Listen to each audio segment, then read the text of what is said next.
تو دعاؤں کا سیزن ہے قبول یقین کریں اللہ تعالیٰ دعائیں ایسے قبول فرماتے ہیں رمضان میں کہ افطاری کے وقت میں آپ نے ایک دعا کرنی ہے افطار سے تھوڑی دیر پہلے جب آپ افطار کے لیے بیٹھے ہوئے ہیں دسترخوان لگا ہوا ہے تو آپ نے 21 بار پڑھنا ہے اس کے بعد جو بھی دعا مانگیں گے انشاءاللہ ضرور قبول ہوگی یاد رکھیں کہ رمضان المبارک میں جو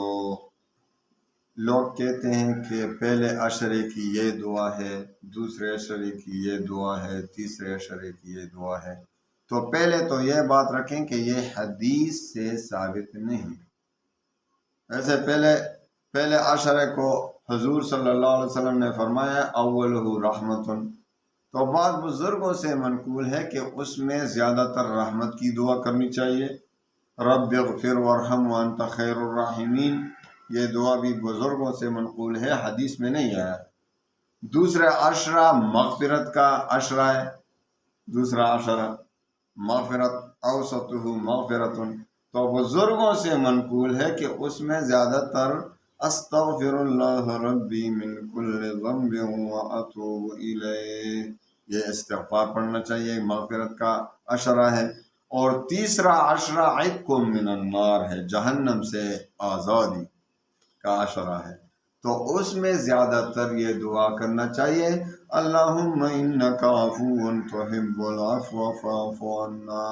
اور ویسے بھی آخری عشرے میں حضور سے ثابت ہے کہ لیلۃ القدر میں خصوصاً یہی دعا کرنی چاہیے جس طرح حضور صلی اللہ علیہ وسلم نے حضرت عائشہ صدیقہ رضی اللہ تعالیٰ عنہ کے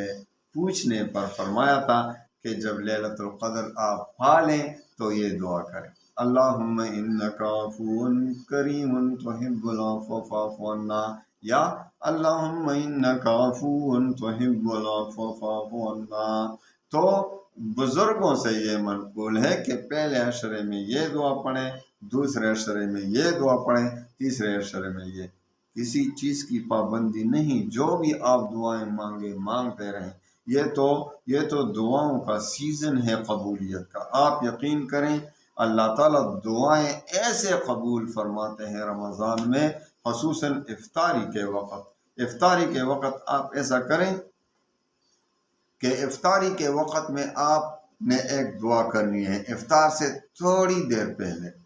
جب آپ افطار کے لیے بیٹھے ہوئے ہیں دسترخوان لگا ہوا ہے ابھی آپ کھا نہیں رہے کیونکہ حکم نہیں آیا ابھی اذان نہیں ہوئی یعنی غروب آفتاب نہیں ہوئی تو آپ نے 21 بار پڑھنا ہے یا ارحم الراحمین